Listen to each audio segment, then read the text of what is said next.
C'est l'heure du journal de l'Afrique. Soyez les bienvenus sur France 24. À la une ce soir, la première visite officielle de Bassirou Diomaye Faye à Paris.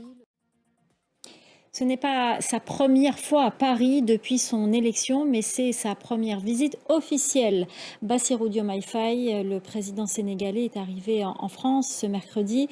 Il a rencontré son homologue français, Emmanuel Macron. Les deux hommes ont affiché leur volonté de renforcer les relations bilatérales. Après l'éloignement, c'est l'heure du rapprochement. Hadi Minté. On vous en parlait hier, 4 personnes ont été tuées et une autre est toujours pas portée disparue en Côte d'Ivoire. Un drame survenu lors d'une attaque dans un village du nord-ouest du pays à la frontière avec le Burkina Faso. Des moyens aériens ont été déployés pour sécuriser la zone. Les précisions de notre correspondante à Abidjan, Makamara.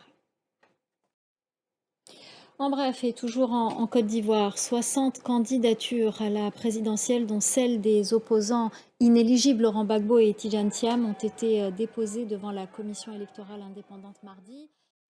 Et avant la présidentielle en Côte d'Ivoire, il y a un autre scrutin au Cameroun. Ça sera le 12 octobre. Dans le pays, l'opposition tente de se mobiliser. Elle peine à former une coalition. Du coup, un collectif d'intellectuels a publié une tribune pour l'exhorter à mener des négociations sérieuses et à mettre de côté les ambitions personnelles de ses leaders. À Yaoundé, la correspondance de Marcel Amoko. En bref, un tribunal marocain a refusé mercredi une demande de liberté provisoire pour la militante féministe Ibtissam Lachgar. C'est la deuxième fois en 2 semaines que le Soudan du Sud a dû démentir l'information selon laquelle le pays serait en pourparlers avec Israël pour déporter les Palestiniens de la bande de Gaza sur son territoire. Les précisions de notre correspondante dans la région, Élodie Cousin.